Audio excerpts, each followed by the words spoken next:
Hey, welcome back to the Health Bridge. Dr. Pedram here today talking about food addiction. This guest today, Dr. Susan Pierce Thompson, is no stranger to the Health Bridge. This is her second time on the show. The reason I invited her back is because she has been working with people with food addiction for some time. I recommended her program a while back, and I've never gotten so much positive feedback from my audience ever. And so it's just like, what the heck are you doing over there? And she's doing some really great work. And it's all about looking at how we deal with food instead of just being overweight or having issues with food. It's about actually looking at it as an addictive paradigm and what we would do about it. Should we be able to look at it kind of under that lens? So Doc, welcome back to the show. Hey, Pedram, it's so good to be back. Thanks for having me. Great to see you. And, like I said, I'm a big fan of your work. And I was a fan of your work back when we had met. And, there's just more and more feedback coming in showing that, your conversations that you're having are authentic and really landing with people. And a lot of this has to do with addiction. So I'd love to kind of get a little bit of your backstory and your own struggles just to kind of contextualize this a little bit. Yeah, I talk about addiction because I've had to, fortunately or unfortunately, I think initially, unfortunately, live my life through that lens. I have, probably due to some kind of typical combination of environmental and genetic factors, I just happen to have a very addictable brain. And so I was pretty seriously involved in drugs as a teenager and, not trivially, like, methamphetamine addiction, cocaine addiction, crack cocaine addiction, dropped out of high school, several years living, kind of scraping along the bottom. And I got very lucky with that phase of my life where I got kind of struck clean and sober when I was 20 years old. I did what I needed to do to earn that too. I definitely showed up for the recovery process, but I feel very fortunate that I haven't had a drink or a drug in 21 years. But for me, the drugs that I chose in particular, if you notice, they were all the uppers. And, I used them to lose weight as a teenager because I was heavy from the age of 12. And I knew that after I put down the drugs and the alcohol and the partying and all that stuff, I would get fat, and I did. At first, I didn't really care because my life had gotten so scary that it was just nice to kind of be back on solid ground. But in short order, I did care again, and that set me off on my quest through my 20s to find a way to lose weight. And it became increasingly apparent to me at that time, because of my experience with drug and alcohol addiction, that I was dealing with a food addiction. It was just obvious. I was eating the way I used. It wasn't overeating. It was, binging on pints of ice cream and pots of pasta and, bowls of cookie dough with the fork stuck in it under my bed in case I needed, a few bites in the middle of the night as a stash. Like it was very much addictive eating. And, so nothing worked. And then my weight kind of went up and down as I tried different things that would, work for a little bit. I could stick with the diet. I have a lot of willpower. I could run a marathon. I could do well in school. I guess I didn't really mention that part of my story. After I got clean and sober, I went to community college. I did well, transferred to UC Berkeley, did really well, spoke at the graduation. My academic career sort of really took off, and got to write my ticket to graduate school, chose the best program in brain and cognitive sciences, got my PhD there in 2003, did a 2-year postdoc in psychology at the University of New South Wales in Sydney, Australia. And so my life was getting so good in so many measurable ways. I was at that point married happily, and yet I couldn't stop eating foods that I very specifically and tangibly wanted to not eat, like sugar, for example, and I couldn't not eat it. And so finally, I was trying 12-step programs in the mix there, as well as all kinds of diet programs, all kinds of exercise programs, all kinds of hypnotherapy, psychotherapy, group therapy, everything you could imagine. And finally found the right thing for me, and lost all my excess weight, and then started a period in my life where I was on the recovery side, like thin. I lost all my weight really quickly.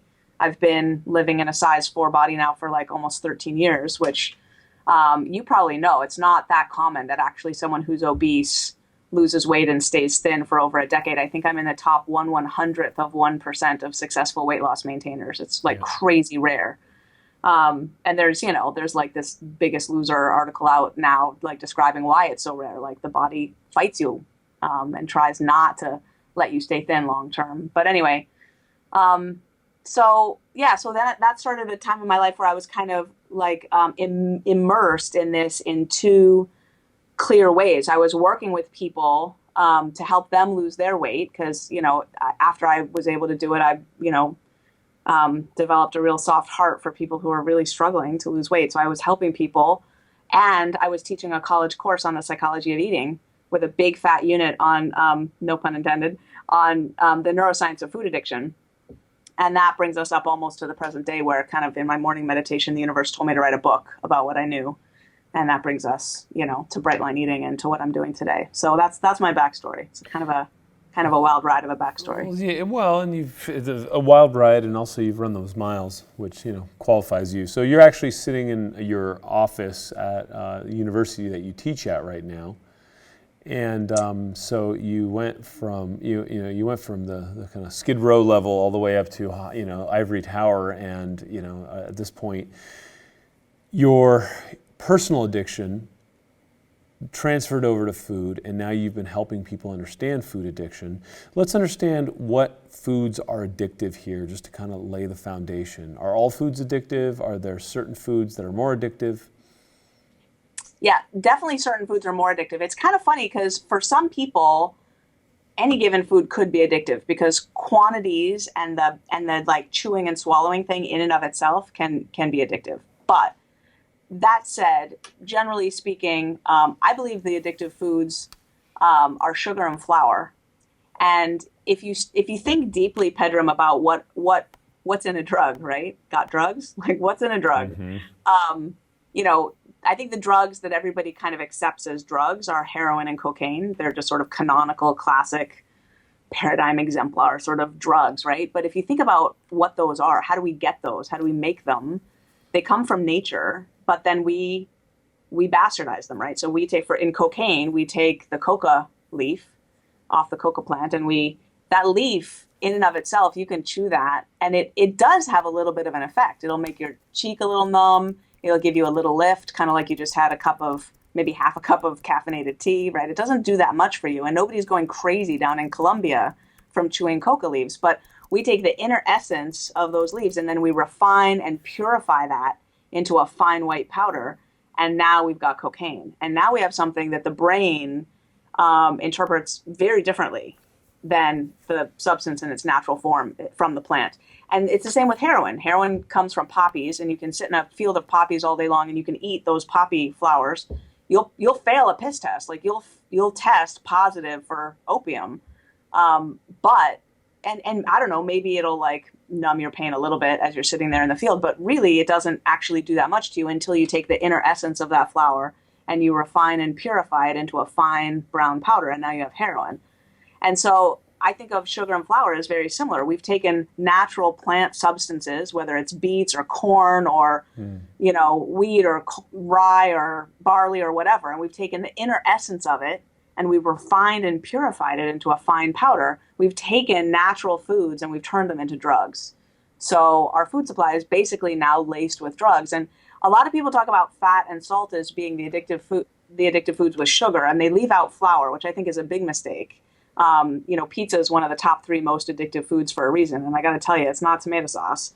And it's not even cheese. Cheese is addictive. There's morphocaseins in cheese. They have a slight opioid effect.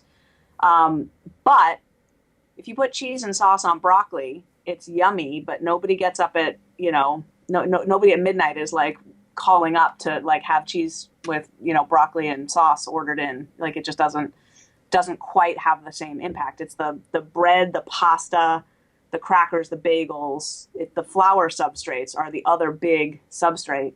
There's one other kind of sham sugar and flour, which is the inside of a white potato. So French fries and potato chips get their addictive status because basically the inside of a white potato is molecularly almost identical to flour. Like it's the same thing. It's just basic glucose chains. There's no mitigating fiber in there. If you're not eating the skin of the potato, it's basically like flour. So I think those are the addictive foods. You can add salt and fat to make them even more palatable.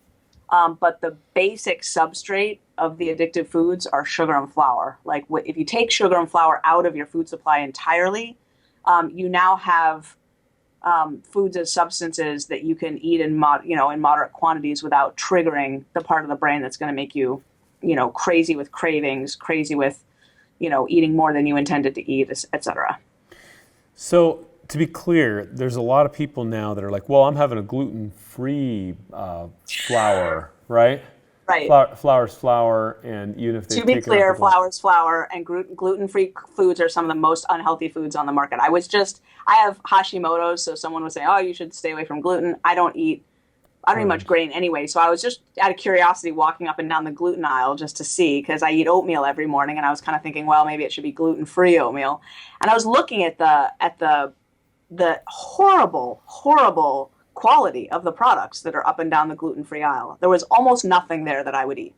It was all refined potato starch, rice flour, and then they add, like someone's eating like gluten-free raisin bread made out of rice flour, potato starch, and then they're adding like sweeteners in it, and it's basically sugar and flour. You might as well just go order a donut. Yeah. Basically, that's my honest opinion. And the donuts are tastier. Tell you the truth. I mean, you might as well. Yeah, if you're gonna party, you might as well have fun. All right. So language bedroom. Yeah. Right. Exactly. So okay. We know that these are addictive, and we know that they create all these challenges. And I love the fact that I love how you tease this out as like, kind of refining out the, like I've had tons of cocoa leaves climbing up in the Andes, and none of it was a party, right? It was just oxygen. Really? Yeah. They just. So I'm just speaking from like not personal experience. You've put coca leaves in your, and so do I describe the feeling accurately? It ain't cocaine. Yeah. It's basically, you might get a little mild boost. It just helps you oxygenate your blood, and you put them in your lower lip, and you hike all day with a bunch of weight on your back. And so, but it's not the drug, right, that people are, right. That Wall Street's built on. No offense to anyone who works on Wall Street. No offense to Wall Street. So now the question is, what do we do once we've identified these? Is there, I know you have like a zero tolerance policy. Like, how does one look at this, and how does one kind of factor it out? So that's actually a really great question. And what's interesting, Pedram, is up to the point that I've brought you now in the conversation, I actually think I have a lot of allies. Like that narrative, other than the fact that I talk about sugar and flour and other people talk about sugar, fat, and salt, other than that distinction, I feel like the food addiction narrative is actually becoming pretty mainstream. But for example, if I look at some of the really common books these days that address food addiction, so one of my favorite books on this topic is a book called Fat Chance by Dr. Robert Lustig, and he's brilliant. And I love this book so much that it's actually featured on my website with a link so people can go to Amazon and buy it with one click. I love this book. It's brilliant. He's got a great description of food addiction.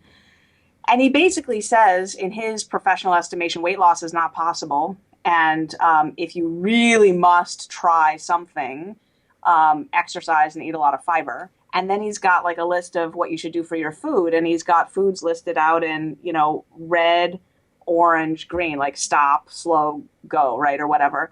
And the red foods are like Fruit Loops and muffins. And, he agrees with me on sugar and flour. And his assessment is try to eat the red foods 2 to 3 times a week. So the food addict in me is looking at the column of red foods, which is like, 50 different foods. And I'm thinking 2 to 3 times a week of each, right? So like already my entire diet is red foods.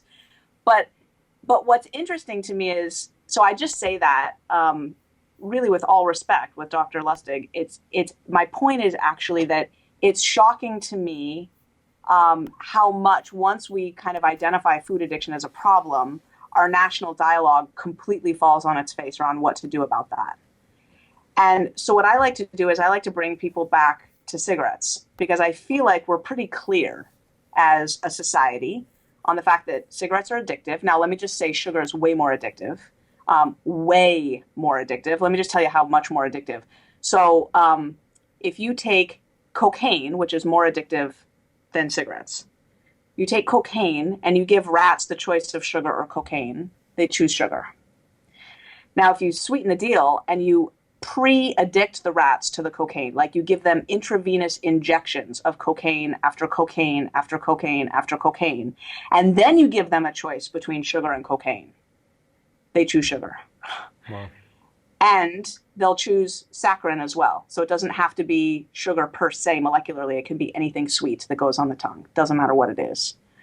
So given that sugar is way more addictive than cigarettes, you got a friend, Pedram, I'll just ask you got a friend who's smoking 2 packs a day and wants to get healthy. Do you tell him to like moderate his nicotine consumption and try to work with him on strategies to moderate his nicotine consumption? Like, no, right? You're like, dude, when are you going to quit smoking? You know, come on. Yeah, it's time to quit, right? Yeah. And so I think because food is something that you have to eat to live, people get, and it's really not a sophisticated leap, people get really fuzzy-headed and can't think beyond the you got to eat to live paradigm. I'm like, but you don't have to eat donuts to live. It's really not that complicated. Like having what I call a bright line for sugar and flour, the same way you would throw up a bright line for cigarettes if you were going to get healthy and quit smoking. A bright line is a clear boundary that you just don't cross. And I'm a psychologist. There's a lot of research showing that if you are dealing with an issue of willpower or temptation, having a bright line really sets you up for success, where like fuzzy boundaries are not going to get you there. If you're going to try to get healthy by moderating your cigarette intake, I'm going to have a few less, only at parties, blah, blah, blah.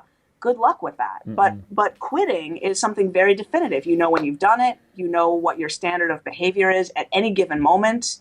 You know when you're kind of feeling vulnerable so you can rally support for yourself, so you can stick to your bright line. Like it suddenly gives you all sorts of behavioral clarity, where if you don't have that bright line, you're just a sitting duck. And especially because sugar's more addictive and more ubiquitous and more culturally accepted, and it's everywhere. You can't walk, like I'm at my college here, I can't walk down the hall without hitting a vending machine. Like there's no way to escape it. So with food, your boundaries have to be clearer, not fuzzier. I think people think because it's food and you have to consume calories to survive, that's like license to have the fuzziest boundaries in the world. And I say the opposite. I say if you're going to succeed with this issue, you're going to have clearer boundaries because it's food.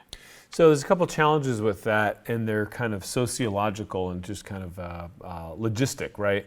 Which is, if I go to CVS and say, hey, I want a pack of those Marlboro Reds, they're like back over there in the this is shitty. We know it's shitty for you. Like, let me, pull this off the shelf and sell it to you. Are you 18? And so it's a little harder to get yourself the tobacco. It's probably, just as hard to get cocaine. I haven't tried, right? But I would say, getting illicit drugs and all these things is a little more challenging. Right. To your point, the vending machine is chock full of sugar. We just went to lunch to a Vietnamese place, and so I'm not eating sugar, and so I could use the sriracha chili sauce, but I look at the hoisin sauce and it's all sugar and soy and wheat and da da da da da. It's like, what is all this bullshit? I just wanted some flavor, and I couldn't even touch this stuff. So it is everywhere. So I'm assuming part of your dialogue in this narrative is you got to read labels and you got to know what the hell's in your food, because it seems to be kind of sneaking into every food item that you would want to eat. Yeah, I agree. And, I talk to people about like grocery shopping around the perimeter of the grocery store. Like almost nothing that's even in the aisles is worth buying. Yeah. Maybe if you want some rice or some oatmeal or something, but really shop around it's all, it's produce, protein, like fruit, vegetables, like that's. So I talk to people about eating whole foods. We do have it seems that if the first 3 ingredients don't contain any sugar or flour, after that, you're pretty safe. You don't want to read the nutrition table because it'll list grams of sugar, but we don't, unfortunately, yet distinguish between added sugar and natural sugar. So, plain milk, 2% milk will list as having all these grams of sugar. Well, they're not adding any sugar to that. That's lactose. Your body doesn't process that like the sugar we're talking about. So you can't look at the nutrition table, but you can look at the ingredients list to see what they're actually adding to the food. And if the first 3 ingredients don't have any sugar or flour, you're safe. That means that most mayonnaise is okay. Almost all mustard is okay. Ketchup is never okay. Steak sauce is almost never okay. So yeah, there's salsa is almost always okay. So there's condiments and stuff. So My food tastes delicious. I use salt and pepper and spices and herbs freely. And, with salsa and, things like that, you can do some nice stuff. But yeah, in general, it means that you're going to have to eat more real food than most people eat. Yeah, that's what it means. Yep. Suck it up, sunshine. You just you got to do what you got to do. Okay, so what does this look like in your standard American diet? People are so used to the Fruit Loops and the Pop-Tarts and the donuts and all that kind of crap. Now you're telling me bright line, oh my God, doctor, I'm going to kick and scream and I'm going to do it. So do you go through a week of withdrawal? Like how does it look? Yeah. So withdrawal is real. You don't really know how addicted you are to sugar and flour until you try to quit them cold turkey. And it varies from person to person, but I see symptoms ranging everywhere from full-on shakes and flu-like symptoms to that was easy, I feel great. Yep.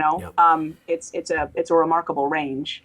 And similarly, when people get into my boot camp, there's a huge range. For some people, they come in with profound cravings, and the cravings don't lift by the end of the 8-week boot camp. But that's a tiny percentage, like maybe 5% of the people. Something like 84% of the people, by the time the boot camp's over, they're having no food cravings anymore. Little to no food cravings ever. And so there's a process where the brain kind of heals itself and, you get the junk out of your system and the cravings for it lift in the same way that, a smoker isn't going to be pining for a cigarette for the rest of their life. But one should expect that quitting smoking might be hard at first, right? Mm-hmm. And there might be some people for whom they're like, yeah, I quit and I don't know what to tell you. I was just ready because I don't miss them, Yep. It was, I just kind of put it down. In bright line eating, I would say that a fair number of people actually experience it to be pretty easy right from the beginning. And then a lot of people find it to be, white knuckling and, gritting teeth, like quitting smoking would be for a 3-pack a day smoker. Yeah. And I know people who quit smoking 30 years ago that'll still be like, the smell, right? It brings them back, right? So. And then there are people like me who will, walk across the street and 2 blocks over to not have to smell someone's nasty cigarette walking in front of me. Totally. So that's just, individual brains and how that works. So how long? I mean, so you've actually been monitoring some of your case studies now. You've had a lot of people running through this. What's happening with people who are drawing a bright line? Yeah. Well, what's happening is, I'm hoping, Pedram, to be able to show that this is the most effective weight loss program that's ever existed on planet Earth, ever. We've got a massive research program. Last year, I do know, over the last 12 months, we've helped people lose 70,000 pounds. I know that. And that's a conservative underestimate because that's only counting people's weight loss in the boot camp. But the vast majority of people in the boot camp keep losing weight long after. So it might literally be as much as twice as much as that. What's tricky is that our biggest cohorts of boot campers, like we had 2,000 people, like 2,200 people start the boot camp in October of 2015.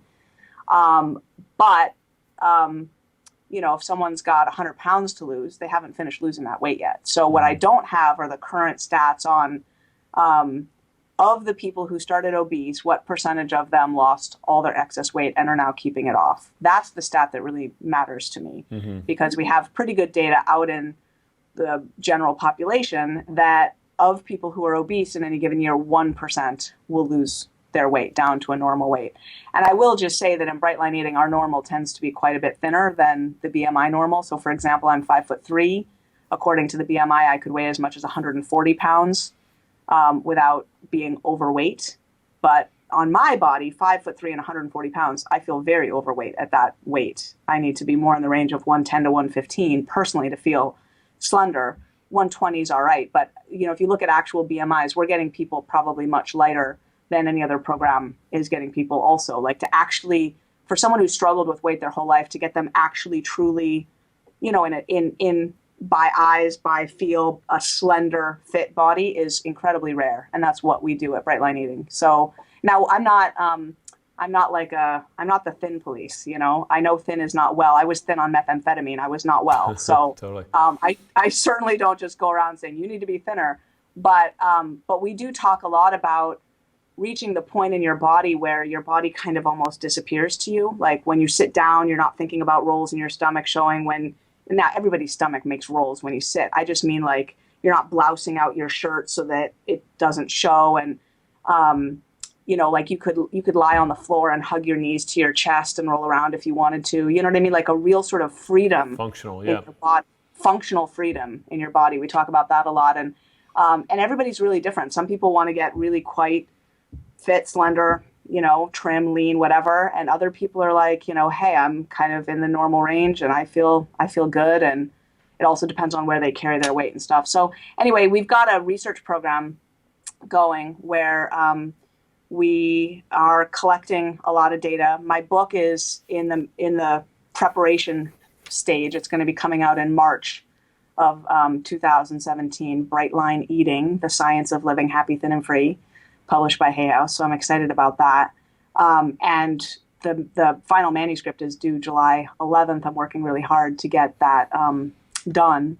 So over the next month, I'll have really my eyes on the data. But it's cool. We're able to answer questions like, do women well past menopause lose weight slower on my plan than women who are earlier in menopause? And the reality is there's a tiny effect there, but it's really not very big at all. So I know that a lot of people who come into Bright Line Eating are women who are, in their 50s, 60s, 70s, and they're totally afraid that weight loss just is a lost cause for them. And it's just not true at all. The average weight loss in the boot camp is 17 and a half pounds in an 8-week program. That's been consistent now over 7 boot camps, just Johnny on the spot. And that's average. We have some people losing. Dude, we had one guy from England who lost like 75 pounds in the boot camp. I mean, he started over 400 pounds, but so the weight loss rates are pretty consistent. But 17 and a half pounds is average, but the women who are older were still losing like 15 pounds during that same period of time, something like that. So it's really not a big difference at all. We're talking about sustainable weight loss, which is a very different thing. And it's kind of an enigma in the industry, right? Because most people don't. It's like a unicorn. Yeah, it is a unicorn. So, I mean, this is kind of tied to their maintaining and holding of the bright line, right? Yeah, totally. So so are we talking like AA here? Like, once a food addict, always an addict, like I'm sorry, but sugar and flour are out? Yeah, basically. And, one of the things I have, Pedram, is the susceptibility scale, which measures how susceptible someone's brain is to these addictive foods, because not everyone's equally susceptible. So if someone's only moderately susceptible, they might be able to add in corn tortillas, with their tacos at lunch or whatever, which are, they're flour, but they're not, it's not a Pop-Tart, you know what I mean? So for them, if someone's a 5, the scale goes from 1 to 10. If someone's a 5 on the susceptibility scale, they may very well be able to add in certain things, whole wheat bread or whatever. And then if someone's like me, I'm a 10. It's not a good time to be a 10. It's the one time you don't want anyone calling you a 10. Right. I just can't. Once the brain. So here's what research shows, Pedram, is that fiber tracts get laid in the brain and they never go away. I mean, there's several robust, ancient lines of research. I'm at ancient, like 100 years old, documenting, for example, with classical conditioning, you train up Pavlov's dog to salivate to meat powder. And when that dog is salivating to that meat powder every time consistently, after the bell is rung a bunch of times, now the dog is salivating to the bell. You can make the dog unlearn that, essentially. You can make it go extinct. But if it took 15 trials to get the dog to salivate to the bell the first time, and then you make it go extinct, now it's 3 months later, the dog hasn't salivated to the bell once in 3 months. Now you train it up by pairing it again with the meat powder. It'll take 2 trials to pair it up again. 15 times the first time, twice the second time, which means that those fiber tracts are still there in the brain. They're not being used, but they're still there. So I ask my people to think about it as a dry riverbed. If you've had water flowing down a riverbed, you've grooved a riverbed. Yep. Now, what I ask you to do is dam it upstream and divert that water elsewhere. I teach you bright lines. I teach you cognitive behavioral strategies to not eat sugar, to walk past the vending machine. Great. Now you've got water grooving a new riverbed. But what happened to the old riverbed? It's still there. It's a dry river. Yep. You let water back down that, and you may get away with it at first, where maybe there's some shrubs and grasses in that riverbed where you let a little down there and you think, hey, that wasn't a torrent. I kind of didn't feel so It's scared. fine. It's fine, right? And then you do it again and again, and suddenly you're like right back where you started. Those. So this is why my susceptibility quiz, the instructions say, think back to a 3-month stretch of time in your life when your eating was at its worst, and answer these questions like it's then.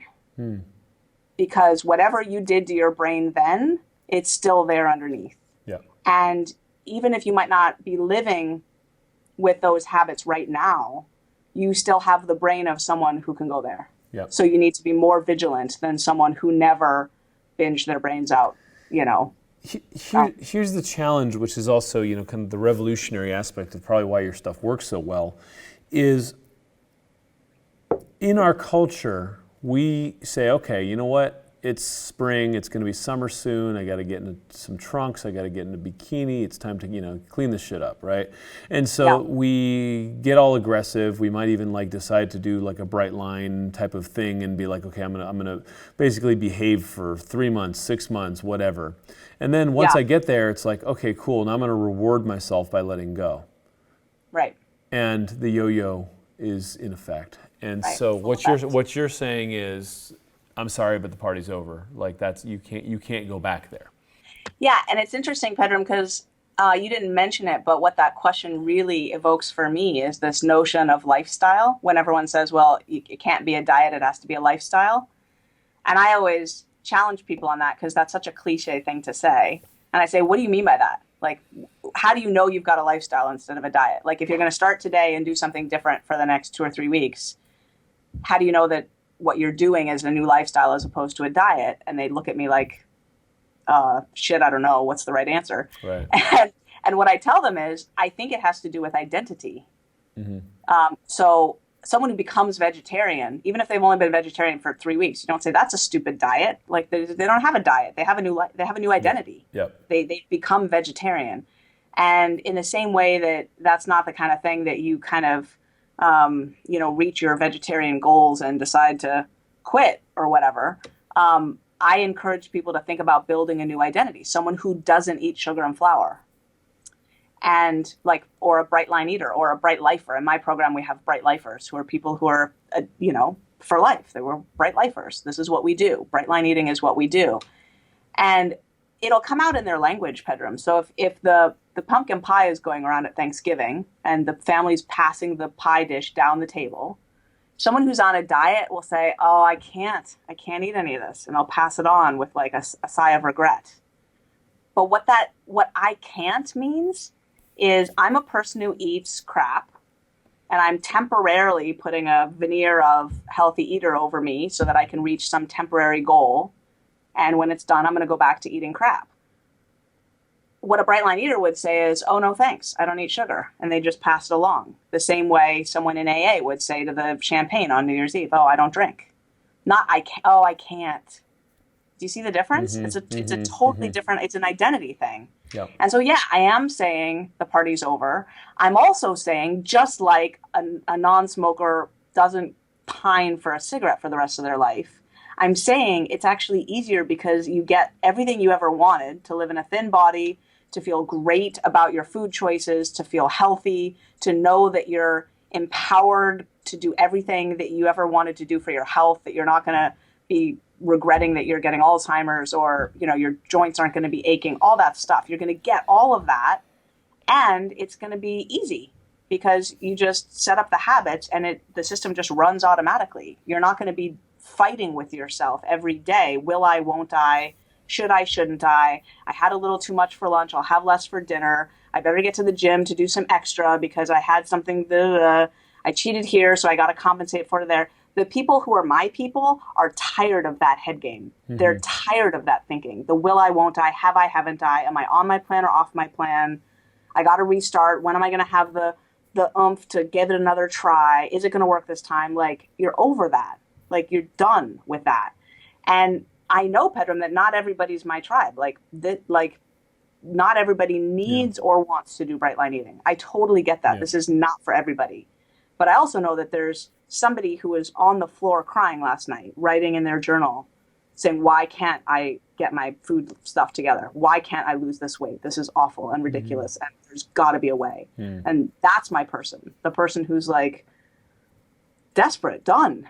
That if there were a solution, they would grab onto it, even if it was like stand in the corner and eat shoe leather. They're like, whatever. If it works, I'm there. I can't carry on doing this the same way. Yeah. Yep. Yeah. So just to be clear, rice out, it's a grain, or is it refined? We eat grain. No, rice is in. Rice is in, but during the weight loss phase of my program, there's only one small serving of grain at breakfast, usually like oatmeal or something like that, and no grain at lunch or dinner at all. Veggies and protein and stuff like that at lunch and dinner. So, and then once someone gets within a couple pounds of goal weight, that's when we start adding rice or potatoes or something like that at lunch and dinner. Got it. And then, so it's out at the beginning. Then there's also kind of alternative, like there's almond flour and coconut flour and all sorts of things that you can like cook with now. Flour's flour across the board, or do you kind of separate out and say coconut's okay? Like where's the bright line there? The bright line is flour is flour. However, again, depending on where someone is on the susceptibility scale, after their system is clean, I give them a process by which they could test whether a coconut flour would work for them or not. And once your system's clean, you'll be able to tell if it's okay. Got it. For a 10 on the susceptibility scale, leave it alone. Forget it. Yeah, you're not touching it. Yeah. I would love to share this quiz with our listeners and our viewers. It sounds like a cool thing. I want to know where the hell I am, right? Yeah, totally, right? So foodfreedomquiz.com. And it's called the Food Freedom Quiz because once you know your path to food freedom. If you're a 1 on the susceptibility scale, you don't need bright line eating. Like go get MyFitnessPal and track your caloric intake and get to the gym. It's, trivial, right? If you're a 10 on the susceptibility scale, you finally realize, okay, like I've got to stop messing around. And, a program of bright lines is really what's going to be needed here. And I explain every gradation in between. So yeah, someone wants to go to foodfreedomquiz.com. Foodfreedomquiz.com. I'm going to go there. I want to know where I am. Yeah, I'm curious what you are, Pedram. What do you think you're going to be? How bad did your eating get at its worst? In terms of like, did you lose control over your eating once you started to eat? Did you often feel like you couldn't control the quantities? Did you not feel satisfied by a reasonable amount of food? Were you thinking about what you'd eaten or not eaten or all that stuff? Was it filling your headspace? Did you have powerful cravings? Did you binge? Like those are the types of things. Sure. Like how on a scale from 1 to 10? Yeah, I've never really had the whole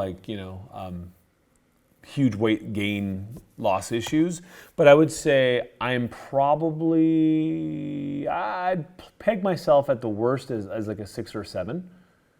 I've had eras where it's like, oh my God, I just like metabolized sugar, right? High stress times, right, in life where I loved sugar, right? Yeah. So I'll take the challenge. I'll do the test and see what the number is. Yeah, exactly. Exactly. Cool. Hey, so listen, I love what you're doing. I love the conversation you're bringing. It's kung fu, it's hard work, but you know what? Your people are getting well better than any other program I've ever looked at. So, if you're lazy and you're looking for an excuse and you're looking for, just another Band-Aid, this probably isn't for you. But if you're actually like serious about, this stuff in life, then, I think we're in the right place here. Yeah, I'm kind of shocked how much people are actually enjoying being told the truth.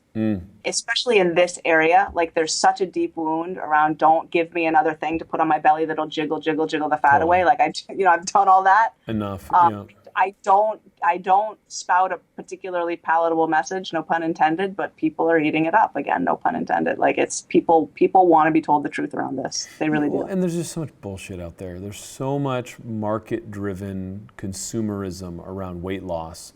And, people are unhealthy and they're miserable and their self-image is compromised. And there's so many things that kind of swarm around this topic.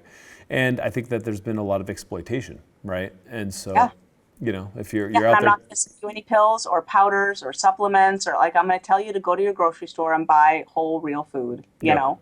And I'm going to show you exactly when and how to eat it so that you'll get happy, thin, and free is my tagline. Happy, thin, and free. And stay that way for the rest of your life. And if you don't want to do it, no harm, no foul. I am so not in the convincing business. Yeah. Like, you want to eat your pizza and ice cream? Go eat them. Yeah, and you know what you get when you do that. Like it's well documented and well experienced. So I offer the alternative, and enough people want something that really works that they're willing to take that momentary sacrifice because it gets so much easier. Like freedom. It wouldn't be worth it, Pedram, if the freedom didn't come with it. Yep. Like happy and thin, or just thin, is not worth much. It's got to be paired with happy and free. Yep. Love that. Love that. Susan, you're great. Good. You too, Pedram. Good to see you. Love you. I love the work that you're doing. Keep it up. And I'm gonna take my quiz and I'll share it too. And yeah, just keep doing it. Yeah. You're freedombiz.com. I can't wait to hear what you are. I'm on it. Okay. All right. Lots of love. Susan Pierce Thompson, wonderful repeat guest because I love her on the Health Bridge. Let me know what you think, and I'll see you next week.